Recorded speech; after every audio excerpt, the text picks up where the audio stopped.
Please. Okay. Sorry. Okay. Thank you very much, Yoshida-san, for the introduction. Probably because I put multi-scale interaction in my title. So, I think that's the reason why, I'm in the large-scale environment and the prediction session. But I'm sorry that I'm not really talking about I'm not really talking about environment. So you're expecting that, sorry. Multi-scale interaction in my talk is going to be more like a smaller scale feature. Among the mesoscale features or mesoscale and the convective. Needless to say, we all know, sensitive for input are indeed difficult. And okay, sorry. Can you hear me? Yeah. So it is intensity focused is really difficult, and particularly I wanna focus here is the early stage tropical cycle intensity focus is really challenging. So this is a temporal evolution of the performance of this intensity focus bias from the official guideline of the National Hurricane Center. And so horizontal axis is the relative time, a composite sense of the relative time from the onset timing of the RI. So if you can see the 0 with the dashed line, that's the timing of the onset of the intensification process. And the vertical axis is the bias, this intensity focus bias. And different color representing the forecast from initialized from different timings. So blue color launched in the earlier timings and reddish color launched in the later timings. So we can really see that particularly in the earlier timings, we really were suffering from difficulty in the intensity forecast. And there is a really strong negative bias here in the earlier timing particularly. And also I think you can see the bars. That's the percentage of the coverage of the forecast. Because in the quite early timings, we don't even know this guy will be developing into TC or not, right? So we cannot launch forecast for entire cases, all the cases.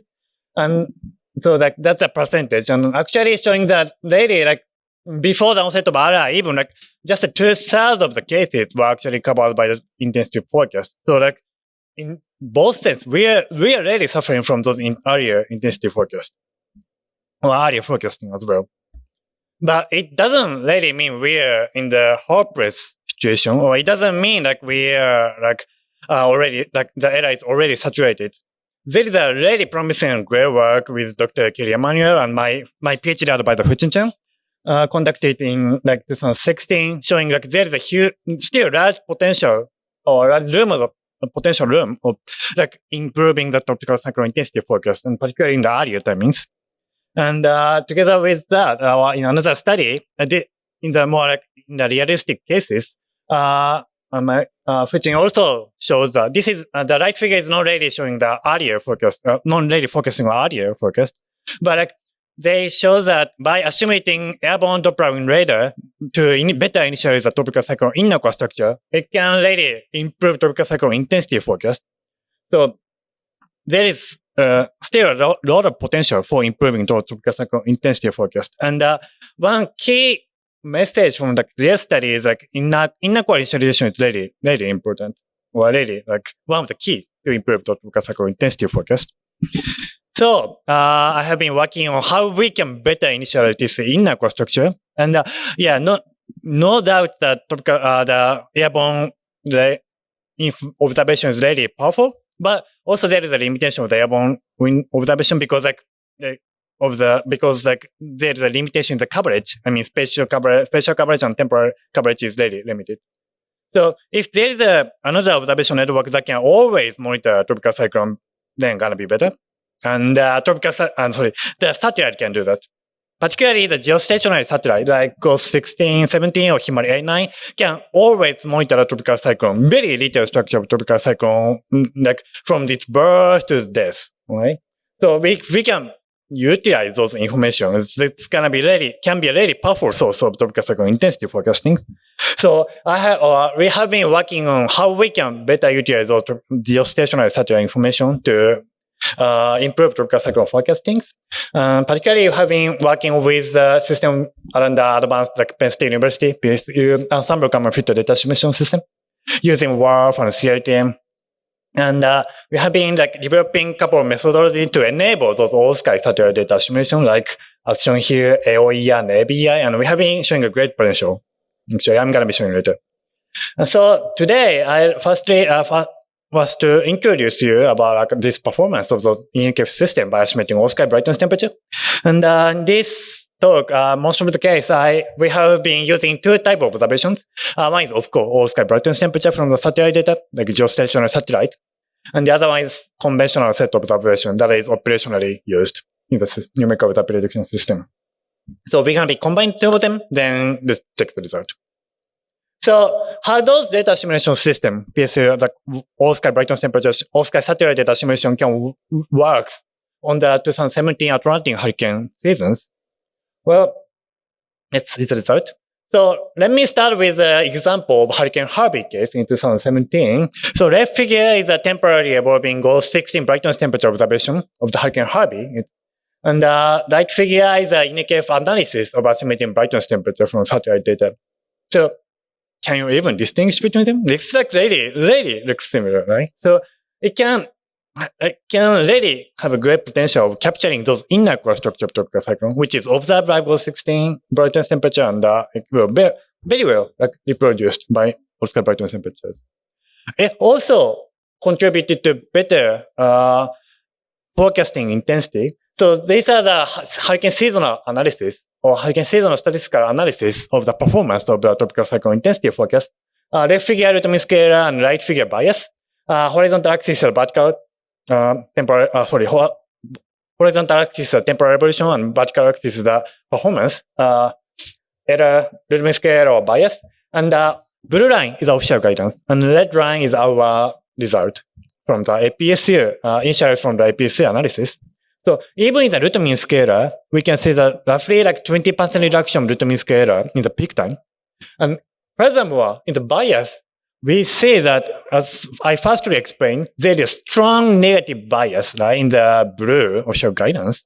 But by estimating brightness temperature and by capturing detailed structure of the inner core structure, it actually quite helped or contributed to mitigate this bias. So, I mean, still sometimes like non-zero negative ones, but get much closer to zero. So, again, those greatly, I think, showing the great potential, promising potential of estimating all-sky brightness temperature to better initialize the tropical cyclone inner core structures. So, in the rest of my talk, I want to further dig into the details of why these are important or how those are important.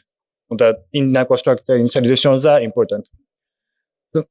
And particularly, like the beauty of the satellite data is its capability of capturing the detailed structure of inner core structure, particularly like capturing the asymmetric structure of tropical cyclone and the asymmetric structure of cloud distribution of the tropical cyclones. So here, I want to see how those moisture initially or convective, better initialized convective activity or better initialized moisture actually influencing on the performance of the forecast. So in order to show that, I conducted a couple of sensitivity experiments by changing the moisture initialization to modify the convective activity to see the impact on the tropical cyclone intensification process. So from now on, control line is going to be one single determinist forecast from in-cave analysis for the Hurricane Harvey. And sensitivity experiment is going to be called Q something, as listed in the table below. So Q80 mean if we reduce moisture roughly like 20% reduction, 20% around thesis center, then it's going to be called as Q80. Or 15% reduction, Q85, 10% reduction, Q90, something like that. Now, this is that. So firstly, to confirm that by changing moisture, but without changing other field, like both wind field, pressure field, temperature field, it still changes the convective activity. But because like it doesn't really change the wind field or vortex field. This is a result of this is a simulated column integrated diabatic heating field. So it doesn't really change the distribution, right? I mean, it looks kind of similar, but particularly just a 5% reduction weaken the convective activity. Then that's the result on the intensification process. So again, like those are temporal evolution of intensity. And different colors are represented here. Like Q100 red color and Q80. Q100 is control run and Q80 is the bluish colors. So just a 5% reduction actually changed a bit of the intensification process. And more than like 10% reduction or 50% reduction really suppress the convective activity. Convective activity and the intensification, and subsequent intensification process. To further see what is happening, what was going on before the onset of intensification process, here I show the temporal evolution of the precession process, or tilt magnitude, or tilt directions. So this figure showing the temporal evolution of tilt, the relative position of the upper layer vortex compared to the lower layer vortex. So basically, like 0, 0 is a complete alignment, or complete vertical alignment here. And if it tilted in the x direction, the line is going to be showing around here. So as you can see, like it's pretty much everything is like rotating counterclockwise. But like, every experiment starting from here. And the Q100 experiment actually was able to complete the precession process to initiate rapid intensification process. And Q95 is slightly increased the amount tilt magnitude, but still able to complete the precession process. That's the reason why in the previous figure you can see the intensification process. But more than 10% reduction is actually like suppress those, or like resulted in the failure of those precession process. So here, it's like there is a kind of boundary between the vortex situation and the convective activity that is able to finish the precession process or not. So here, I really want to focus that all of them are starting from the exactly same vortex, wind field, but like just changing the moisture. And just changing the thermodynamic field, only moisture. And it changed the convective activity and it resulted in the complete different field. So that further showing really important. The moisture and the convective activity is really important. In the last component of my talk, I like to show another, just a conceptual experiment. This is further showing, this experiment is just showing the conceptual experiment that suppressed only the convective activity within the 75 kilometers from the TC center. So I think this is actually really relevant to the talk with Dr. C.C. Wu. So like those convective process, or like strong and weak and moderate convection within the inner core region are really, really important. In the left figure, original, and right figure, the convection suppression case. And you can see the result of intensification, right? So that's also showing convective process is really important. So to summarize at the end of this talk, I want to focus like the convective activity, which has a much smaller scale feature compared to the topical cyclone itself, but are really having great influence with the upper scale process for the topical cyclone intensification. And the satellite radial estimation is really like promising, I think, to better initialize those convective structure, detailed structure of the inner core structure for the intensification projections. Yeah, I think I talked too much, but thank you very much for listening. Thank you. Thank you very much for the presentation. So yes, please, Professor Emmanuel. Second. Very nice. Yeah, okay. Thank you. Very nice talk. Thank you. Just two quick questions. I think it's really important, the moisture initialization. Other studies have also shown that. Just very quickly, what altitudes did you perturb the moisture at? That's the first question. The second is, what practical observations do you think are most important for reducing biases in the moisture initialization? Thank you very much for the great question. So firstly, I'm changing entire atmosphere, and which is probably like sensitivity will be sure different. So I will be checking those sensitivities later.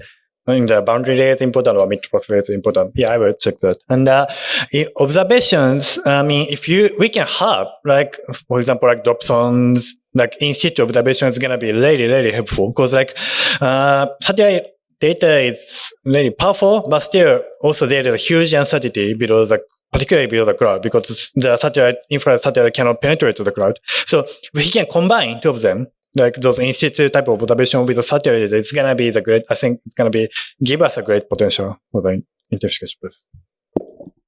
Okay, so next, let's do some, please. Have you conducted any sensitivity analysis with your? For today's experiment, I have been just using deterministic focus as a controller. Okay. Yeah. So the reason why I ask that is you can make sure that the moisture is most important in terms of the rapid intensification by using sensitivity analysis. Yes. My suggestion. Yes, thank you very much for that. There will be probably huge variability as well. And moisture is important, and probably other factors are also important. So I'm not quite sure moisture is the most important stuff. But yeah, thank you very much. So thank you so much. It's time. So let's move on to the next presentation. Thank you very much. So next speaker is Hao Young Liu from the